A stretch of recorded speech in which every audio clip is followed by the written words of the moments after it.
Okay, yes, we are bored. We're all bored now.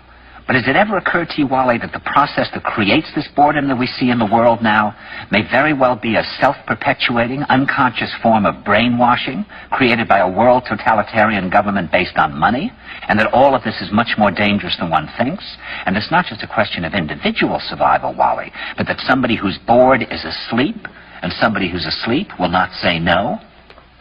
See, I keep meeting these people. I mean, just a few days ago, I met this man whom I greatly admire. He's a Swedish physicist, Gustav Bjornstrand, and he told me that he no longer watches television, he doesn't read newspapers, and he doesn't read magazines. He's completely cut them out of his life because he really does feel that we're living in some kind of Orwellian nightmare now, and that everything that you hear now contributes to turning you into a robot. And when I was at Findhorn, I met this extraordinary English tree expert who had devoted his life to saving trees. He just got back from Washington, lobbying to save the redwoods. He's 84 years old. He always travels with a backpack because he never knows where he's going to be tomorrow.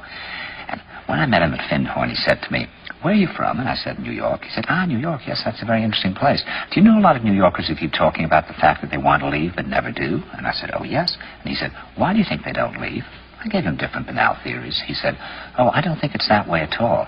He said, "I think that New York is the new model for the new concentration camp, where the camp has been built by the inmates themselves, and the inmates are the guards, and they have this pride in this thing they've built. They've built their own prison, and so they exist in a state of schizophrenia, where they are both guards and prisoners, and as a result, they no longer have, having been lobotomized, the capacity to leave the prison they've made, or to even see it as a prison."